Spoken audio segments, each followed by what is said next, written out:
대한민국 정치의 새로운 100년을 준비한다. 21세기형 국회 싱크탱크 정치연구소 영앤영. 정치권에 보내는 비대면 고급진 정치 컨설팅, 오늘도 뜨겁게 분석해 보겠습니다. 정치는 데이터다, 정치는 과학이다. 박시영 윈지코리아 컨설팅 대표, 어서 오세요. 네, 반갑습니다. 아니다, 정치는 촉이다, 감이다. 최영일 시사본부 진행자, 어서 오세요. 안녕하세요. 네, 자, 전두환과 사과 그리고 네. 개, 멍멍개입니다. 네네.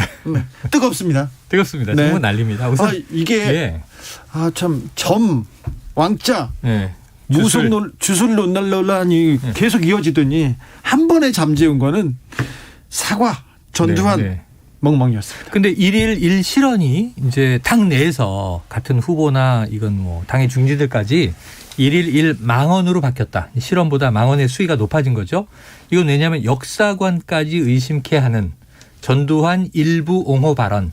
사실 그 내용을 전 쭉 보면 칭찬 발언이라고 들었어요. 왜냐하면 본인이 인재 영입 부분만 쏙 빼서 어떤 정권이든 잘된 거는 뭐 우리가 벤치마킹 해야 되는 거 아니냐 그랬는데, 그 뒤에 그러기에는 많은 국민들이 이 군사 쿠데타와 5.18을 빼면 전두환이 잘했다는 사람이 많다고 얘기를 했고, 심지어는 호남에서도 그런 말을 한다, 이런 얘기를 붙였어요. 이거 칭찬이거든요. 그래서 저는 이거는 분리해서 생각할 수가 없는데, 자, 군사 쿠데타와 5.18을 빼면 전두환은 권좌에 오를 수가 없는 인물이기 때문에 전제가 안 되는 거죠. 전두환, 그렇죠. 뗄래야 뗄 수 없는. 다 뗄 수 없죠. 왜냐하면 군부 쿠데타로 권력을 찬탈해서 7년 대통령을 재임했고, 그건 사실상 역사적으로는 무효입니다. 무효.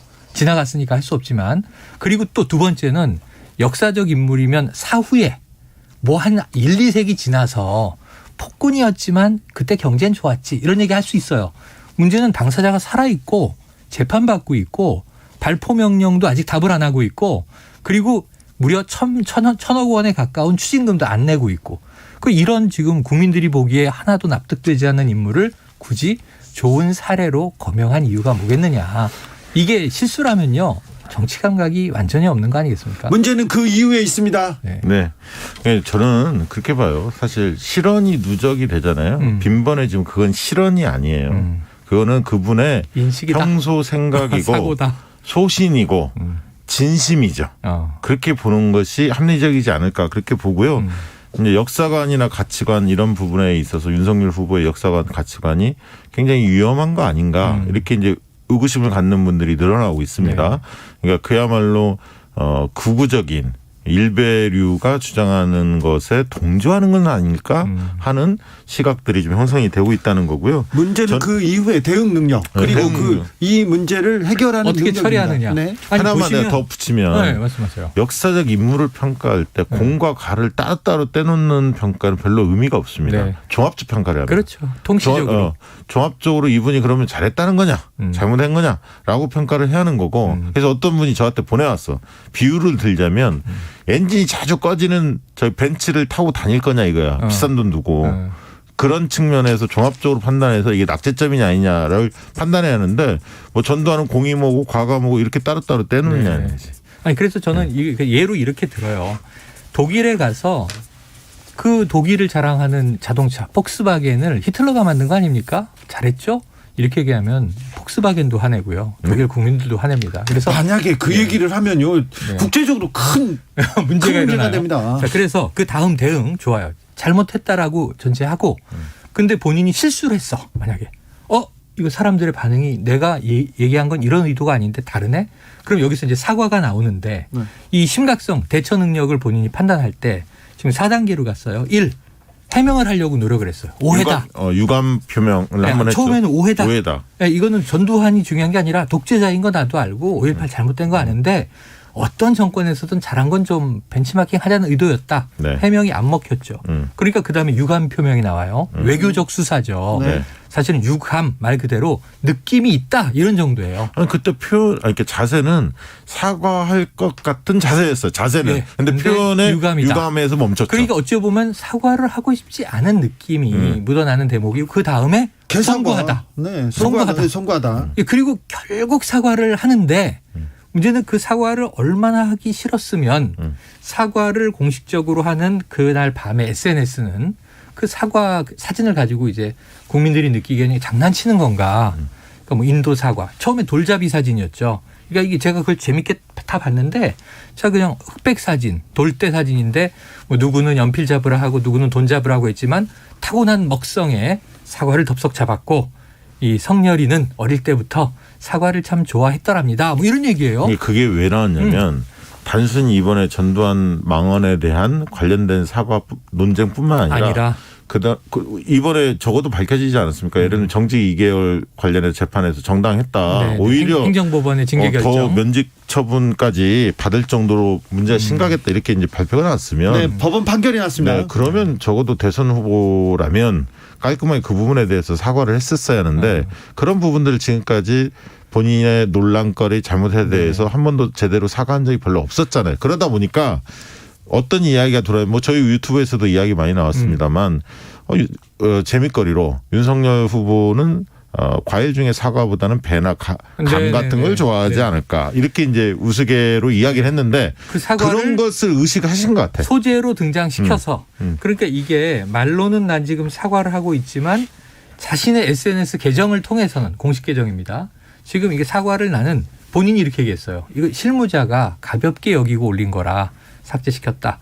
근데 문제는 이 가볍게 여기는 상황이 지금 이 엄중한 상황을 계정을 담당하는 SNS 전담 실무자가 인지를 못하고 있었다면 이건 후보의 잘못이에요. 네. 그러니까 왜냐하면 지금 이재명 지사는 국감 때 여러 가지 뭐 초과이익 환수제 같은 거 잘 대응을 하고 선방했다고 하지만 그래도 사과한 게 있잖아요. 사과했잖아요. 근데 거기에 인사관리 책임을 사과했잖아요. 네. 그러면 자기 캠프에 네. 사람이 잘못 메시징한 거에 대한 인사관리 책임이 네. 그 수장인 후보에게 있는 거잖아요. 아니 근데 거기에 더 나아가서 강아지의 비친 모습이 막 화제가 된다면서요. 지금 강아지 동공을 확대해 보니 이건 팩트 체크가 필요한데. 아니, 그 부분에 대해서는 지금 명확하지는 않습니다만 팩트 체크를 해야 개 되지만. 눈동자에 지금 쩍벌 남자와 여자가 있다고 하는데 그건 아직은 밝혀지지 않았습니다. 뭐 이제 사과를 주는 손은 다른 사람이다. 뭐 등등 얘기가 도는데 확인된 건 뭐냐면 가볍지가 않다고 제가 말씀드리는 게 SNS엔 사진만 올라오는 게 아니라 설명 글이 짧게 올라오고 네. 해시태그가 붙어요. 네. 김남국 의원이 지금 주장한 바에 따르면 해시태그가 뭐 너나 추무으라 이런 이야기가 그러니까 사과는 모 지역 사람들이나 모 지역 사람들을 비하하는 일베 용어가 등장되면서 당신들이나 뭐 쳐 드시오 하는 분위기로 쓰여져 있었다면 이거는 문자 텍스트로도 메시지가 담겨 있는 거거든요.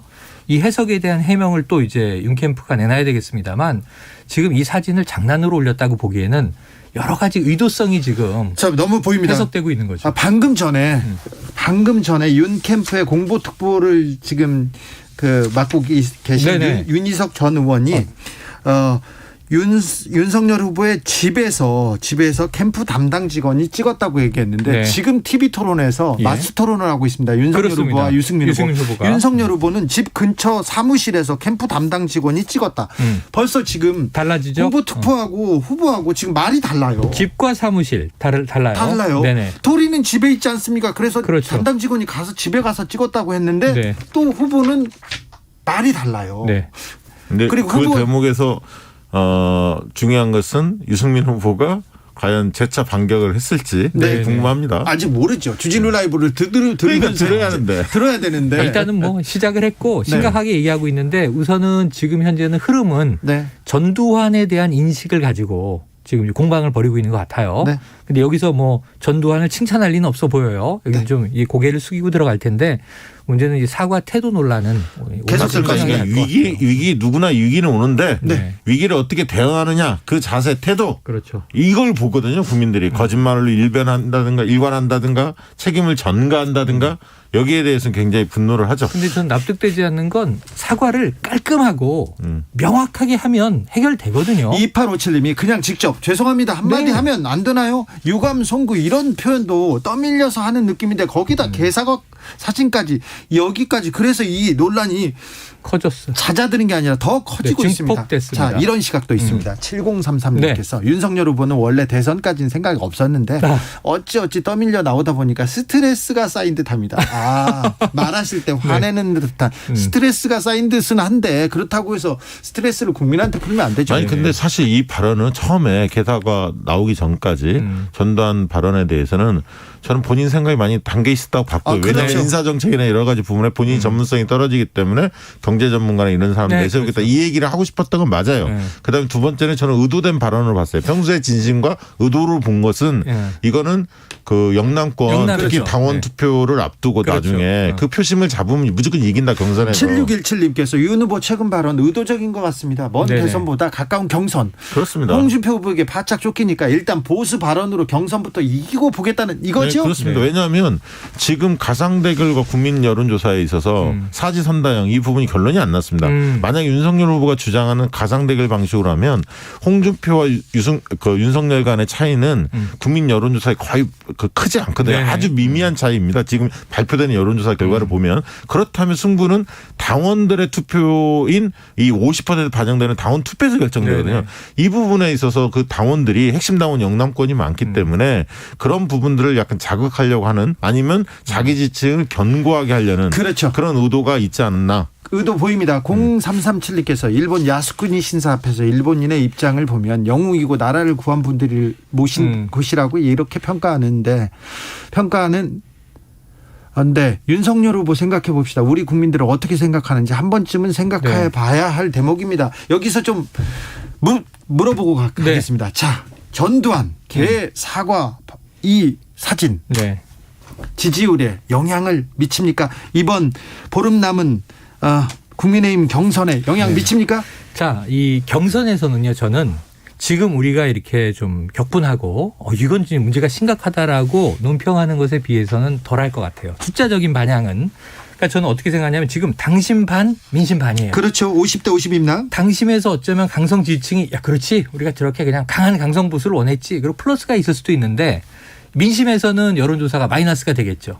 그럼 이게 그냥 같은 거예요. 제가 보기에는 얻을 만큼의 지지를 얻고 중요한 건 이제 1위로 본선 가느냐 2위로 탈락하느냐 이제 이 기로에 있는 건데 본선에 갔을 때 문제가 심각해집니다 이제. 그렇죠. 왜냐하면 지지층은 다 결집하고 올라갔는데 전두환 옹호 논란과 이 개사과 사진 논란 사과를 이렇게 안 하는 고집스러운 성격이란 말이야. 이거는 본선에서 여야가 진검승부할 때 중도층에 의해서 판결난다고 늘 얘기하잖아요. 그렇죠. 스윙보터들. 네. 스윙보터들은 여기에 대해서는 어떤 우호적인 입장도 갖기가 어려운 이슈예요. 그래서 저는 경선에서는 별 영향이 없는데 별 영향이 좀 이제 없습니까? 심리적 불안감 때문에 강성 지지층에게 소구를 한 것이고 결국은 이제 요 경선을 넘어서 본선에 나갔을 때 이 발언은 상당히 심각한 파장을 불러올 수 있다. 아니, 그래서 저는 그 윤석열 후보가 룰 미팅 과정에서 앞으로 룰 미팅이 남아 있거든요. 아까 얘기했던 국민 여론조사를 사지선다형으로 할 건지 양자대결 이재명과 양자대결로 할 건지 이 부분에서 윤석열 후보가 양보하기 쉽지 않을 겁니다. 관철을 하려고 할 거고요. 그런 면에서 룰 협상이 더 삐거덕거릴 가능성이 있다. 일단 그 부분 하나 지적하고 싶고요. 당원 투표에서는 상당히 앞서 있는 게 그동안의 그 당 지지층이나 이런 분석을 해보면 상당히 앞서 있었거든요. 홍준표 후보가 쫓아가다 다시 좀 벌어진 느낌이었는데 저는 이 발언으로 좁혀지기는 할 것 같아요. 그러나 이 역전할 수 있을 정도까지는 보지는 않습니다. 왜냐하면 윤석열 후보만이 그 정권을 교체할 수 있고 또 복수를 할 수 있다. 이런 어떤 정서들이 좀 있는 것 같아요. 단단히 뭉쳐 있기 때문에 핵심 지지층한테는 그래도 윤석열을 지키려고 하는 정서가 있을 거라고 보여지는데 다만 말씀하신 대로 본선에서는 지금 차곡차곡 쌓이는 거거든요. 그렇죠. 하나씩 악재들이. 터지죠, 네, 그 부분에서 큰 악재죠. 호감도가 굉장히 떨어질 겁니다. 자, 그런데 박시영 대표 네. 지금은 윤석열 후보가 앞서 달리고 있습니까? 누구를 말해요? 당내에서 홍준표 후보보다는 앞서 있다고 보는 게 현실적이죠. 가능성 높다. 왜냐하면 당 지지층에서 앞서니까요. 가장 유력하다. 그리고 점점 아까 말씀하신 대로 당심과 민심의 이 포션이 점점 윤 후보에게 유리하게 가고 있어요. 파이널로 갈수록. 그렇습니까? 네. 네, 그리고 지난번 토론에서 홍준표 윤석열 이 1대1 토론에서 홍준표 후보가 좀 늙은 느낌이 들었어요. 이게 확 휘어잡지 못했고 맞아요. 그러면서 그리고 또 TV 토론에서 윤석열 후보가 굉장히 임기응변에 강했고 그 얘기 많이 하시더라고요. 강한 느낌도 들었고 그래서 본선 가도 윤석열 후보가 그렇게 TV 토론 밀릴 것 같지 않다. 이렇게 생각을 가진 윤석열 지지층한테는 상당히 안도감을 준 토론회였거든요. 그렇습니다. 홍준표 후보 힘이 빠졌다. 이 얘기 계속 나오고 있습니다. 오영숙님께서 사과 때문에 고발사주 도이치모터스 쏙 들어갔어요 얘기합니다. 아 그렇네요. 7382님께서 사과와 개 이야기는 윤의 진심은 아닐 거라고 생각합니다. 하지만 상황에 대한 대처 능력은 0점. 낙제점입니다 얘기합니다. 9900님께서 윤석열 후보 강아지가 사과를 좋아하나 봐요. 사과 한 박스 보내드릴까요? 이렇게 얘기하시는 분도 있습니다. 네. 저도 좋아해요. 네. 사과 얼마나 좋아하는데요. 네, 사과하세요. 네. 자, 이재명 후보는 25일 경기도지사를 사퇴한다고 합니다. 네. 그런데 변수가 하나, 이낙연 그렇죠. 전 대표가 자맹 중이었는데 맞아요. 가만히 있었는데 윤석열 후보 발언으로 네. 툭 올라왔습니다. 그렇죠. 자, 요거 변수가 왜냐하면 그 호남의 상징적인 인물인데 그렇죠. 이낙연 후보의 입장에서는 이 여기에 대해서는 말 안 할 수 없다. 전두환 5.18과 연결된 이 부분을 말 안 하고 넘어가긴. 그리고 어떤 시기든 본인의 존재감을 다시 과시를 그렇죠. 하는데 그런 측면에 딱 맞아 떨어진 거예요. 이 그러다 이슈가. 보니 이건 또 이제 이 언론 일각의 해석인데, 자 이낙연 전 후보가 완전히 대선을 접은 게 아닌 거 아닌가. 아직도 이제 혹시 이재명 후보에게 탈이 생길 경우에 그거는 이미 네. 이번에 유동규 배임제 그 적용이 안 되면서 끝난 거 아닙니까? 구원투수로 올라갈 가능성을 보는 거 아닌가 하는 관측들이 이제 나오는 거죠. 그런 시각들이 오히려 음모론을 확산시키는데 저는 그렇게까지 생각은 안 할 것 같은데 일부에서 얘기하는 것은 가처분 신청을 하지 않았습니까? 그래서 투표 그 무효표 적용하는 문제에 대해서 지지자들이 그래서 그 결과까지 보고 움직일 거다 이런 시각도 있습니다. 일부에서는 왜냐하면 지지자들을 달래려면 이낙연 후보 입장에서는 그런 것까지 좀 깔끔하게 끝낸 다음에 합류하는 게 더 좋지 않나라는 권유가 있을 수 있다고 봅니다. 일각에서. 그게 그러나 이제 너무 끌기에는 이낙연 후보한테도 굉장히 불리해요. 압박들이 많을 겁니다. 왜냐하면 지지자 중에서도 흔쾌하게 도와야 한다. 지금 시점 더 끌면 안 된다. 이렇게 생각하는 분들도 많이 계시거든요. 그래서 이낙연 후보가 길어지긴 합니다만 문제는 선대위에서 과연 그 공동 선대위원장을 맡을 거냐. 왜냐하면 지금 선대위원장으로 거론되는 것은 상임선대위원장은 송영길 대표가 맡을 수밖에 없습니다. 역대 관례이기 때문에. 그다음에 이제 외부 인사 쪽으로 많이 고민을 하고 있는데 이낙연 후보가 공동 선대위원장 맡아주면 당의 입장에서 이재명 후보 입장에서 굉장히 좋은 그 모습이지만 고문 형태로 갈 가능성도 있거든요. 대선 후보 나왔던 분들이 떨어진 분들이.